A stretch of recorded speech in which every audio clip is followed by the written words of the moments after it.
এই ময়দানে আমার মতো একজন অযোগ্য অপদার্থ অতর্ক মানুষ, যার জ্ঞানের ভান্ডার শূন্য, যার অভিজ্ঞতার জড়িত কিছুই নেই, এই ধরনের একজন মানুষকে এই ময়দানের জন্য বাছাই করা হয়েছে। আমি আমার কোনো ভাষা নেই যে আমি সবসময় কামনা করতাম, চেয়েছিলাম ইসলামের একজন সৈনিক হিসেবে, ইসলাম আন্দোলনের একজন কর্মী হিসেবে ইসলাম বিজয়ের জন্য ভূমিকা রাখবো, কিন্তু আজকে আমাকে এখানে নির্বাচন করতে হয়েছে আমার প্রত্যাশা ছিল না। কিন্তু আমি বিশ্বাস করি, আমি দৃঢ়ভাবে বিশ্বাস করি,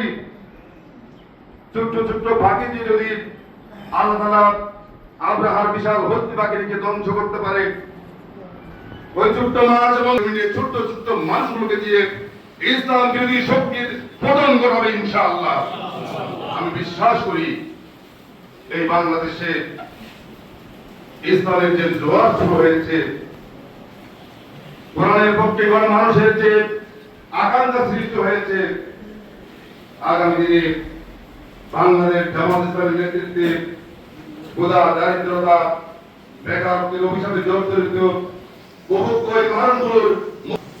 এই ময়দানের প্রিয় ভাই বোনদেরকে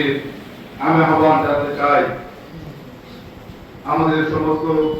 দৈন্যতা দুর্বলতাগুলো ভুলে গিয়ে আমরা শুধুমাত্র আল্লাহ সন্তুষ্টি অর্জনের জন্য আমাদের শহীদদের রেখে যাওয়া এই ময়দান, তাদের রক্তের বদলা নেওয়ার জন্য আমরা যদি একবার জেগে উঠতে পারি, তাহলে এই ময়দান হবে ইসলামের ময়দান ইনশাআল্লাহ। আসুন প্রিয় ভাই বন্ধুগণ,